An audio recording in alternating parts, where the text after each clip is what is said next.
The state of Florida with a front row seat to the rise in anti-Semitism. I want to warn you that some of the video we're about to show you is disturbing. Last weekend, several neo-Nazi groups gathered in the Orlando area on a bridge over the interstate and outside of Disney Springs, which is Disney World, shouting anti-Semitic and white supremacist messaging. That same day, just north of Orlando, Democratic State Representative Anna Eskamani captured video of one of these extremist groups marching and chanting, quote, "We are everywhere." These rallies are just part of an ever-escalating surge of hate and anti-Semitism in Florida. The gunman in last month's racist shooting in Jacksonville had swastikas drawn on his assault-style rifle.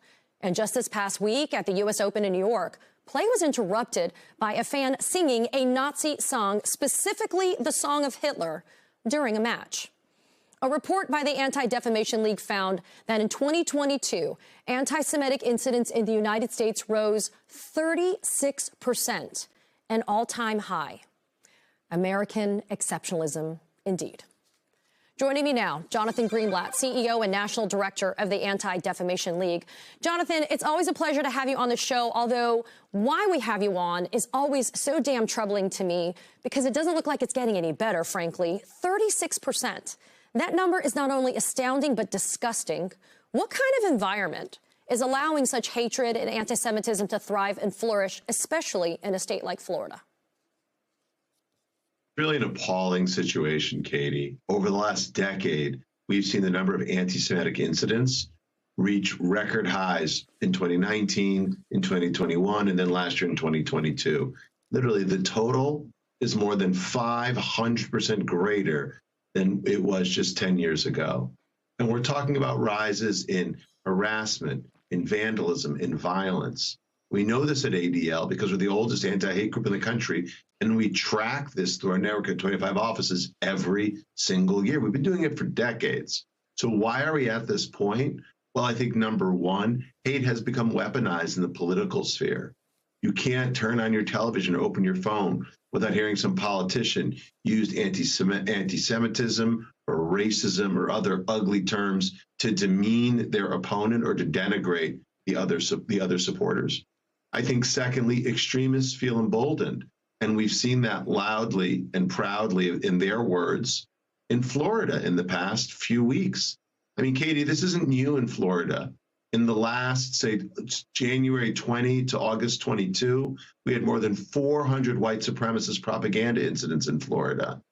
Florida is the home to some horrible groups, like not only the ones who marched last week, the Goyim Defense League, Blood Tribe, the Order of the Black Sun, but you have Sunshine State Nationalists. You have the White Lives Matter Network. You have Nat Soch Florida. They are all, like ugly, hateful organizations and networks that are actually flourishing in Florida.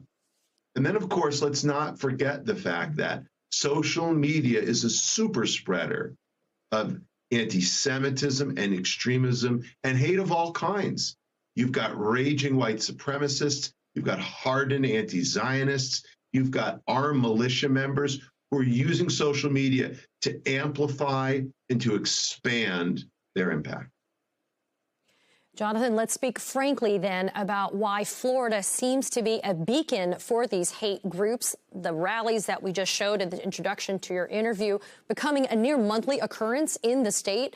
In June, for example, a small group of people waving neo-Nazi flags alongside signs supporting Governor Ron DeSantis protesting outside of Disney World. The governor's office reportedly has not given any public response or mention of these events. So why, Jonathan, is someone like Ron DeSantis not publicly denouncing these rallies?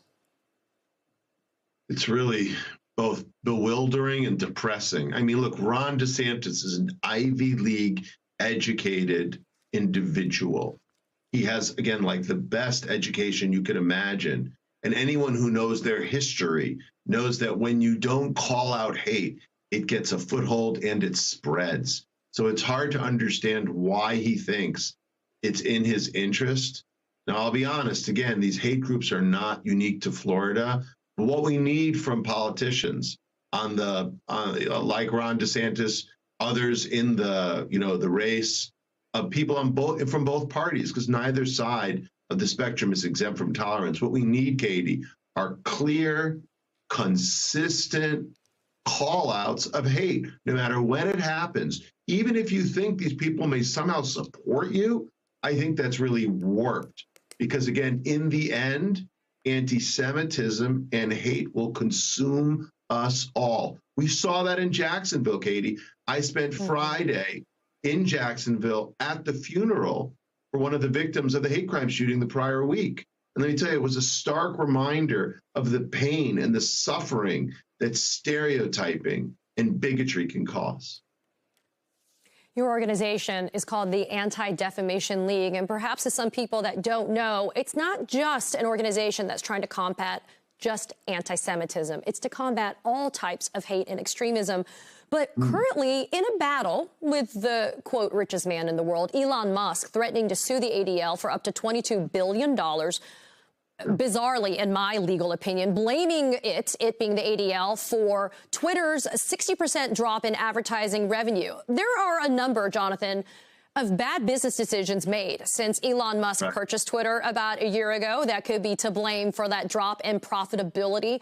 But why do you think Musk is targeting your group specifically? Yeah, I'll leave it to your friends at CNBC to figure out how he's running or why he's running his business this way. What I'll simply say is the technique of blaming the Jews is as old as time itself. I mean, they describe anti-Semitism indeed as the oldest hatred because it's been around for so long. But make no mistake, ADL, you know, we and Jonathan Greenblatt, I didn't call him an anti-Semite. I didn't call his platform anti-Semitic.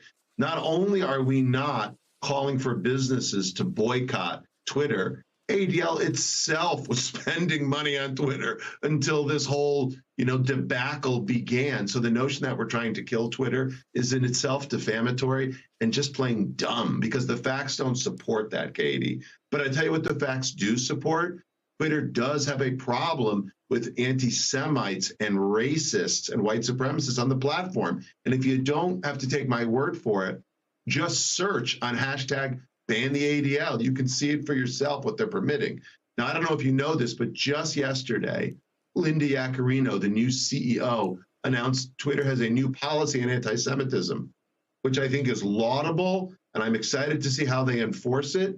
And when they get it right, we'll embrace them. And when they get it wrong, and they've gotten it wrong for a long time, we reserve the right to call Linda and Elon and the company out because we want them to do better. The world would be a better, safer, healthier place if Twitter were a better, healthier, safer place for its Jewish users, for all minority users, and the world itself. And to your point, it's one thing to have a plan. It's a whole other thing to execute and implement. And content moderation has been a huge problem since Elon Musk has taken over X. Jonathan Greenblatt from the Anti-Defamation League, the ADL, thanks for joining us this morning. I always appreciate seeing you. Good to see you, Katie. Thank you.